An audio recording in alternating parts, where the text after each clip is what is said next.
할렐루야! 오늘은 사도행전에 대해서 같이 말씀을 나누도록 하겠습니다. 사도행전은 누가가 저자입니다. 특별히 사도행전을 우리는 역사서라고 말씀을 드렸습니다. 역사서는 초대교회에 하나님의 역사가 어떻게 펼쳐졌는지, 그리고 무엇보다도 초대교회에 세워진 역사를 지금도 많은 사람들이 알고자 할 때 이 사도행전을 가장 주목해서 바라보고 있습니다. 누가는 의사 선생님이었죠. 특별한 헬라어 지식을 바탕으로 하나님의 교회가 탄생되는 것을 역사적 관점에서 잘 서술을 하고 있습니다. 그런데 자세히 읽어보시면 아시겠지만, 만약 제가 누가라면요 3인칭 접근 방법으로 접근을 합니다. 누가 그랬더라, 바울이 그랬더라. 점점 지나면서 인칭의 시점이 샥 바뀌어가지고 1인칭으로 자 우리들은 이렇게 바뀌는 것을 보게 됩니다. 아니, 이건 일반적으로 공부를 많이 하고 책을 그렇게 많이 잘 써내려갔던 누가가 왜 인칭도 이렇게 헷갈릴까 하는데요, 이것은 이 누가가 맨 끝에 사도 바울과 함께 사역을 하고 예수 그리스도의 십자가의 복음을 함께 전했음을 알려주기 위해서 아마도 누가는 우리라고 하는 1인칭 시점을 묘사한 것으로 학자들은 이야기합니다. 자, 이 사도행전의 특징 몇 가지를 먼저 요약을 하고 그 다음에 본문에 나오는 그림과 도표를 가지고 책을 중심으로 한번 정리하도록 하겠습니다. 골로새서 4장 14절에 누가라고 하는 오늘 이 저자가 나오는데 동일인으로 다들 생각을 하고 있습니다. 기독교 일종의 유대주의의 완성이라고 반복적으로 이야기하므로 새로 시작하는 기독교, 그러니까 여태까지는 유대인들이 믿었던 종교가 다 전부인 줄 알았는데 기독교라고 하는 유대인들을 중심으로 탄생한 우리 예수 믿는 기독교가 합법적이라는 것을 굉장히 논리적으로 잘 묘사하고 있는 역사서이면서도 더불어 논리적인 글이라고 표현을 할 수가 있습니다. 자, 여러분 갖고 계시는 교재 241페이지를 보시면 이렇게 기록 목적을 정의합니다. 사도행전은 성령 강림으로 시작된 교회의 탄생, 그리고 복음이 교회를 통해 널리 전파되는 과정을 통해서 성령의 인도하심을 받은 예수님의 제자들이 예루살렘과 온 유대와 사마리아와 땅끝까지 이르러 증인되는 것을 서술하고 있습니다. 자, 오직 성령 충만함을 통해서 예수님의 진정한 증인이 될 수 있다. 그래서 사도행전 1장부터 28장까지가 적혀져 있는데 전체 틀이 되고 핵심이 되고 제일 기본이 되는 것이 무엇인가? 바로 사도행전 1장 8절 말씀이죠. 오직 성령이 너희에게 임하시면. 영어 성경에는 대부분이 이 오직이라는 것을 but, 그러나 성령이 임하시면 이렇게 적혀져 있습니다. 다시 말해서 어떤 이유든 간에 한 가지 사실, 오직 성령님이 임하실 때에, 대부분의 영어 성경도 이제 when이라고 하는 그 영어 성경으로 시작이 되는데 그것은 뭐예요? 성령이 임하실 때에 증인될 수 있다라는 것을 이야기합니다. 또 재미있는 것은요, 어떤 성경은요 성령의 권능을 받을 것이다 라는 게 먼저 나와요. 그래서 오직 성령의 권능 받아야지 땅끝까지 이르러 증인될 수 있다. 성령님 임하시면 우리에게 권능도 주시고 예수 십자가를 증거할 수 있는 증인되게 하신다는 것을 1장 8절에서 잘 이야기하고 있는 것이죠. 자, 뿐만 아니라 예루살렘은 우리가 아는 서울과 같은 또는 부산과 같은 도시입니다. 그 도시를 넘어서서 온 유다, 대한민국 전체를 상징할 수 있겠죠. 한 나라, 사마리아, 인근 주변 국가, 나아가 저 땅끝까지 이르러 증인되는 것이 우리 예수 믿는 자들의 사명이라고 사도행전은 이야기하고 있습니다. 오늘 그 교재를 보시면 특징 몇 가지를 요약하고 있는데 신약 성경 중에서 유일한 역사서입니다. 그리고 밑줄 하나 그으면 참 좋겠어요. 베드로와 바울을 중심으로 초대교회의 역사를 풀어가고 있다라고 이야기합니다. 사도행전에서 등장하는 수많은 인물들이 있지만 두 가지 인물에 초점 맞춰져 있어요. 베드로와 바울. 베드로는 특별히 유대인들에게 하나님의 메시지를 증거하는 자로 부름받은 줄 알았는데 그가 사도행전 10장에 가면 이방인에게 복음을 증거하는 사도로 변화되게 됩니다. 그래서 땅끝까지 이르러 증인된다고 그랬잖아요. 인근 주변국까지 예수를 전한다고 그랬잖아요. 그 전까지는 예수 믿는 것은 유대인들에게 전해졌던 하나님의 메시지라면 10장 이후부터는 이제 믿지 않는 이방인들을 향한 하나님의 거룩한 몸짓이 시작됩니다. 거기에 베드로라고 하는 사도가 쓰임 받았죠. 베드로는 누굽니까? 예수님으로부터 직접 부르심을 받아서 12사도 안에 들어가게 되었고 3명의 코-디사이플, 핵심 제자 중에 하나였고요. 그가 다급한 성격을 갖고 있었지만 늘 예수님과 교제하면서 누구도 베드로가 예수님의 사도라는 것을, 제자라는 것을 부인하는가 하는 사람이 없었습니다. 예를 들면 사도행전 2장에 성령이 드디어 마가의 다락방에 임하게 되자 베드로가 일어나서 설교를 하게 되죠. 이 설교는 오늘날 설교학자들이 연구할 만큼 추억 같은 설교입니다. 예수 십자가, 예수 그리스도의 영광을 쭉 잘 설교할 때 한 번 설교하고 3,000명이 예수를 믿는 기적이 일어나게 되었습니다. 누구도 베드로 사도에 대한 사도성을 부인하거나 그것에 도전하는 사람은 없었어요. 심지어 교황, 첫 번째 교황이 이 사도 베드로가 캐톨릭에서 되는 것처럼 베드로의 역량과 영적인 영향력은 막대했습니다. 한편 이 바울의 단점은 무엇입니까? 예수 믿는 사람은 핍박했고 예수 그리스도의 직접 12제자가 아니었습니다. 그렇기 때문에 바울의 사도성에 대해서는요, 그때 당시에 2000년 전에서는요, 사람들이 말이 많았던 것이죠. 아니, 예수 믿는 사람 핍박했던 자가 갑자기 다메섹 도상에서 성령을 체험하고 예수님을 체험하고 저렇게 사도적인 역할을 감당하는 것은 맞는데 과연 베드로 같은 하나님의 사자일까라고 하는 퀘스천이 있을 수가 있었겠죠. 그래서 저자 누가는 기가 막히게 베드로가 했던 기적들을 똑같이 사도 바울이 행하였음을 대꾸를 이루면서 두 사람을 중심으로 스토리가 전개되는 것을 볼 수가 있어요. 한 예를 들면 나면서 안진뱅이가 된 사람을 치료하는 것이 쉽다 어렵다? 무지 어렵죠. 불가능하죠. 그런데 예수님의 이름으로 두 제자가 고치는 장면을 이렇게 묘사를 합니다. 먼저 베드로가 3장 2절로 8절에 보면은요, 나면서 못 걷게 된 이를 사람들이 메고 오니 이는 성전에 들어가는 사람들에게 구걸하기 위해 날마다 성전 미문, 주목해야 되죠, 아름다운 문 앞에서 구걸을 했습니다. 3절에 보면 그가 베드로와 요한이 성전에 들어가람을 보고 구걸을 시작했습니다. 4절 베드로와 요한이 더불어 주목하여 이르되 우리를 보라. 그가 그들에게 무엇을 얻을까요? 돈 주세요 라고 바라봤더니 베드로가 이르되 은과 금은 내게 없거니와 내게 있는 이것을 내게 주노니 나사렛 예수 이름으로 일어나 걸으라 하고 오른손을 잡아 일으키니 발과 발목이 곧 힘을 얻고 뛰어 서서 걸으며 그들과 함께 성전으로 들어가기도 하고 걷기도 하고 뛰기도 하며 하나님을 어떻게 했어요? 찬송했다고 이야기합니다. 야, 기가 막힌 의사 누가가 바라보는 치유 장면을 잘 서술하고 있습니다. 그렇다면 바울은 어땠을까요? 바울도 역시 안진뱅이를 일으키는 장면이 14장에 나옵니다. 8절 이하에 같이 한번 읽어볼까요? 시작. 루스드라에 발을 쓰지 못하는 한 사람이 앉아 있는데 나면서 걷지 못하게 되어 걸어본 적이 없는 자라. 바울이 말하는 것을 듣고는 바울이 주목하여 구원받을 만한 믿음이 그에게 있는 것을 보고 큰 소리 이르되 내 발로 바로 일어서라 하니 그 사람이 일어나 걷는지라. 11절 무리가 바울의 한 일을 보고 누가 어디냐 방언으로 소리질러 이르되 신들이 사람의 형상으로 우리 가운데 내려오셨다 하여 바나바는 제우스라 하고 바울은 그 중에 말하는 자이므로 헤르메스라 하더라. 자, 여기서도 기적같이 나면서부터 안진뱅이를 이 사도 바울이 명령함으로 영적인 강력한 권세로 일으키는 장면이 묘사되어 있습니다.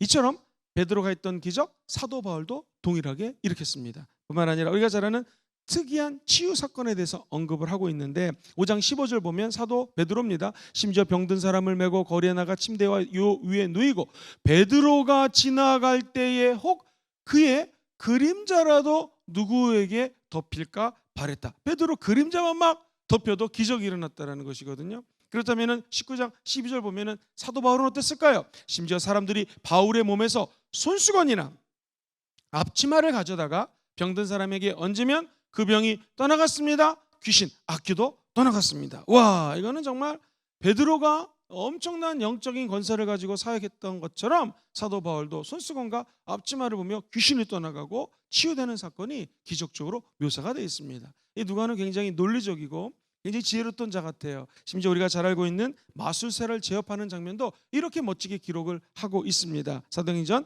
8장 시간상 9절과 18절만 보겠습니다. 그 성에 시몬이라는 사람이 전부터 있어 마술을 행하여 사마리아 백성들을 놀라게 하고 나는 자칭 큰 사람이다 라고 하니 이제 18절 볼까요? 시작. 시몬이 사도들의 안수로 성령 받는 것을 보고 돈을 드렸다. 자, 여기서 보면은 마술사를 제압하는 장면이 9절부터 18절이 나오는데, 이 시몬이라고 하는 자가 마술을 행하자 베드로가 기도할 때 놀라운 기적이 일어나게 됩니다. 뿐만 아니라 13장 6절을 보면 베드로는 어떤 일이 베드로뿐만 아니라 사도 바울에게는요, 온 섬 가운데로 지나가서 바보에 이르러 바 예수로 하는 유대인 거짓 선지자인 마술사를 만났는데, 역시 이 마술사를 제압하는 장면이 바울을 통하여 나타나게 됩니다.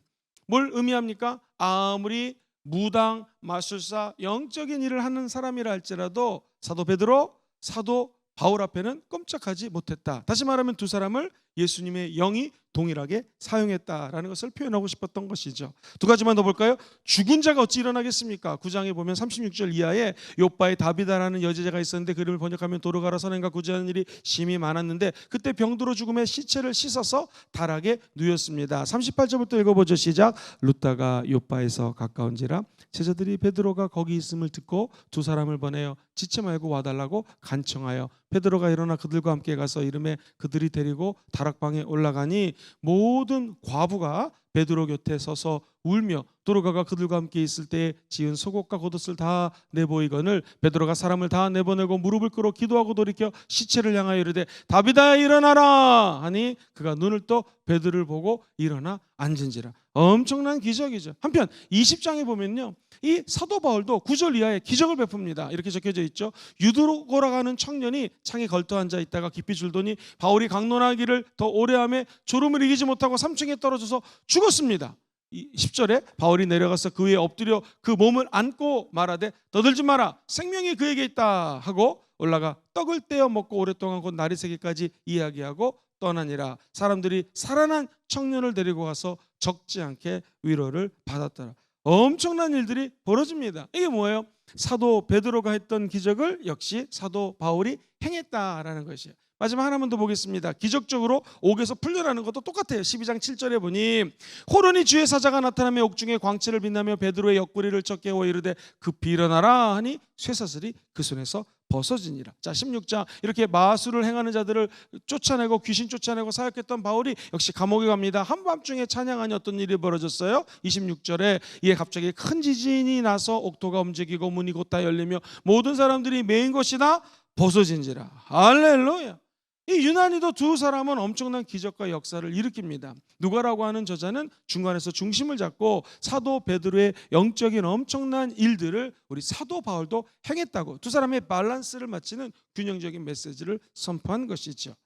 이 사도행전을 보면 꼭 기억해야 될 것이 하나 있어요. 그것은 사도행전은요, 끝나는 장면이 짠짜라 짠짠짠 내가 이렇게 얘기하노니 마지막으로 권면하노니 끝, 이게 없습니다. 사도행전은 그냥 지속적으로 펼쳐지는 뉘앙스예요. 다시 말해서 사도행전 28장으로 끝난 것이 아니라 사도행전 29장을 지금 부산 땅에서, 경상도에서, 아니 조국 대한민국에서 우리 순복음 금주교회 성도님들, 저와 여러분들이 사도행전 29장을 계속해서 써내려가는 것입니다. 그래서 우리는 누가는 아니지만 먼 훗날 우리 성령 비전 캠프가 내년도부터 열리고요, 다니엘 말씀 양육이 올해 5번째 펼쳐졌고요. 물론 작년에도 한 번 있었지만 우리가 행하는 하나님의 역사들, 기도하면 응답받는 것들, 금요철에 뜨거운 하나님의 임재하심, 이 모든 것들을 서술해 나가며 우리가 이 역사서의 한 부분을 적고 있다는 것을 기억하셔야 됩니다. 그래서 이 말씀 양육을 받는 날까지 저와 여러분들이 꼼꼼히 적어놓던 개인기도, 가정을 위한 기도, 조국 대한민국을 위한 기도, 이 모든 중보기도까지도 하나님께로부터 응답받아서 지금 베드로 그리고 사도 바울이 했던 것을 어제나 오늘이나 영원토록 동일하신 분, 그분의 이름이 누구시죠? 예수 그리스도. 2000년 전에도 이렇게 역사하셨던 예수님이 지금도 교회를 통하여 똑같이 역사하고 있음을 하나하나 적어져 나가는 저 여러분 되시기를 주의 이름으로 축원드립니다.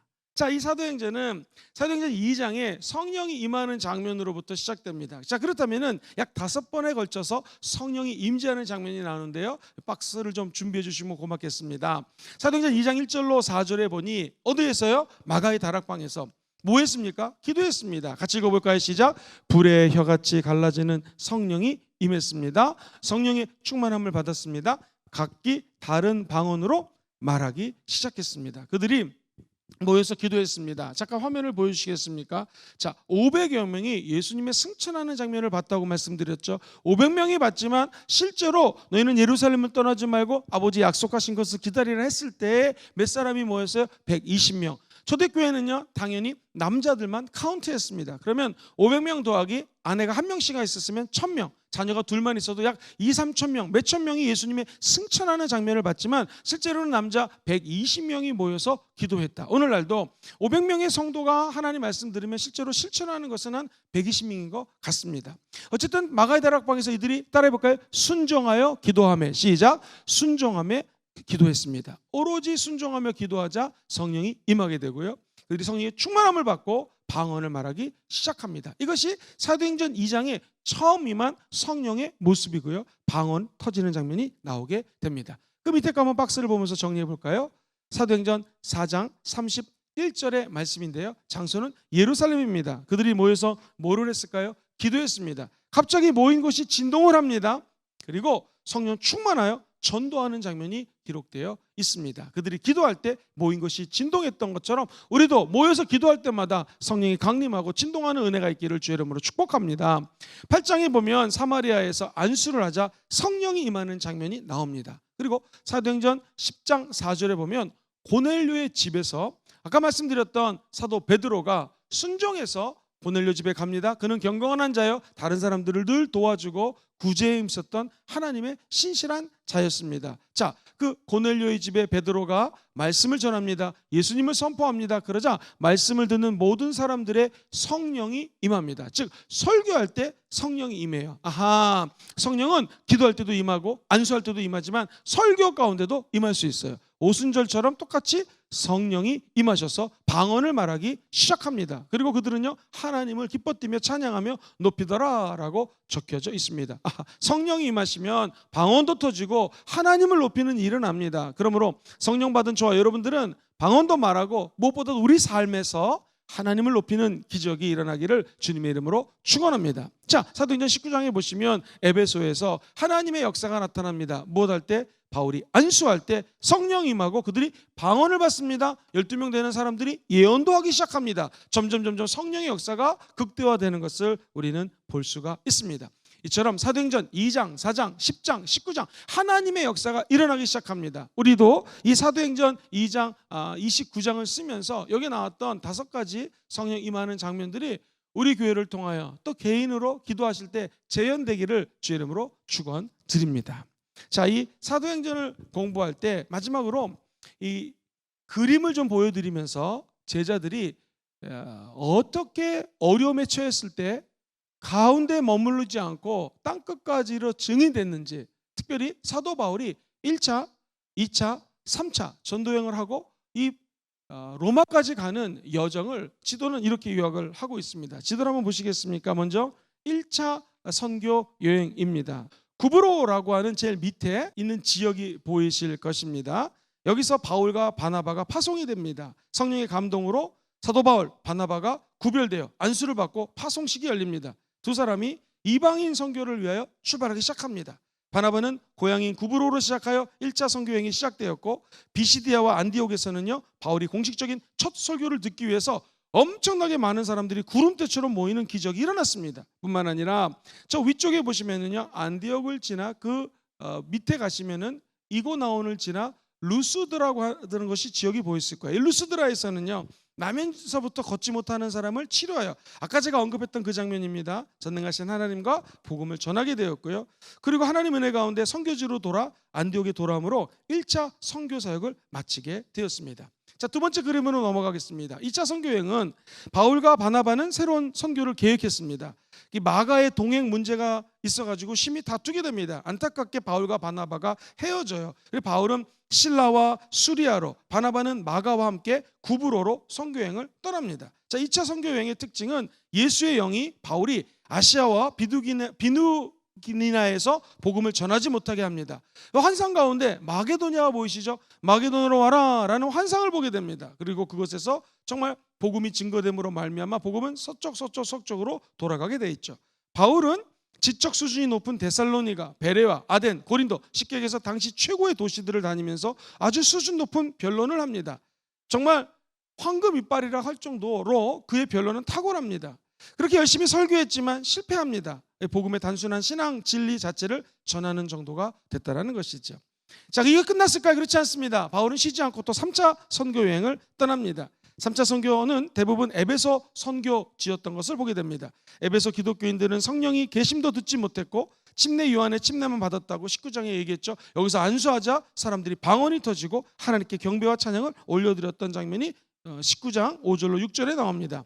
바울이 침례 요한과 그리스도 예수님에 대해서 가르치고 그들에게서 안수하자 성령이 임하고 방언을 하고 예언도 하고 에베소의 오순절 역사가 나타나는 것을 보게 됩니다. 이 사도 바울이 3년 동안 에베소 선교를 했는데요, 아주 괴롭고 힘든 거였습니다. 이 선교를 마치고 3차에 걸린 자유로운 선교 사역은 끝이 납니다. 에베소가 복음으로 소동되자 바울은 에베소를 피해 마게도느로 갔고요, 마게도니아에서 2차 선교 사역을 통해 세워졌던 교회들을 돌아봅니다. 그리고 에베소 교회 장로들이 있었는데 그 장로들을 초청하여 밀레도에서 행한 설교가 바울 자신의 죽음을 예견한 설교로 3년이나 머물면서 사랑했던 에베소 성도들에게 그리스도인의 삶을 심어주기 위해서 노력하는 장면이 적혀져 있습니다. 그리고 예루살렘으로 귀환을 하고요, 바울이 마지막 그림을 보시면 로마 선교 여행을 떠납니다. 엄청난 분이죠. 사진을 보시면 하나님께서 유라굴로라는 광풍을 통해서 무리들이 바울을 신뢰하도록 만들었고 항해를 함께하던 사람들은 광풍 속에 14일 동안 절망적인 상황 속에서 구원을 받습니다. 그리고 바울은 2년 동안 로마에 있는 자기 셋집에 거하면서 그들에게 찾아오는 사람들을 영접하고 예수님에 대한 복음을 담대히 가르치기 시작합니다. 그리고 이 사도행전의 마지막 부분은 바울을 통해서 당시 세계 중심지였던 로마에서 복음이 선포되고 성공적으로 전파되기 시작했고 이 복음은 전 세계로 퍼져나게 될 것이라는 예수님에 대한 원대한 소망을 제시하면서 끝이 납니다. 진짜 끝은요, 저와 여러분들이 사도행전 29장을 적음으로 완전한 끝이 된다는 것이죠. 이렇게 한번 좀 사도행전을 정리하고 싶습니다. 이 사도행전은요, 성령 행전입니다. 성령이 얼마나 뜨겁게 역사하셨는지 사도행전에 하나님의 영이 1장에서 예수님의 승천과 더불어 2장에서 기도할 때 임하게 되었고요, 그리고 8장에서 9장에서 10장에서 19장에서 연속적으로 성령의 강력한 역사들을 체험합니다. 그러자 사도 바울을 통하여 베드로를 통하여 예수 그리스도의 십자가 복음이 편만히 증거되는 원동력이 성령의 권능 가운데 나타났다는 것을 주목해서 볼 수가 있습니다. 또 하나, 항상 복음은요, 한 사람을 통해서 전합니다. 사도 바울이 한 사람이 변화되자 1차, 2차, 3차 그리고 로마까지 가서 셋집에서 끝까지 복음을 전했던 한 사람의 변화. 오늘도 이 방송을 듣는 모든 분들마다 수많은 사울이 변하여 바울 되는 은혜가 있기를 주의 이름으로 축원드립니다. 마지막 세 번째로 이렇게 좀 마무리를 하고 싶습니다. 사도행전 29장을 써내려가는 저와 여러분들의 길에 성령님의 도우심과 그분의 강력한 은혜가 함께 하시기를 주의 이름으로 축원드립니다. 할렐루야.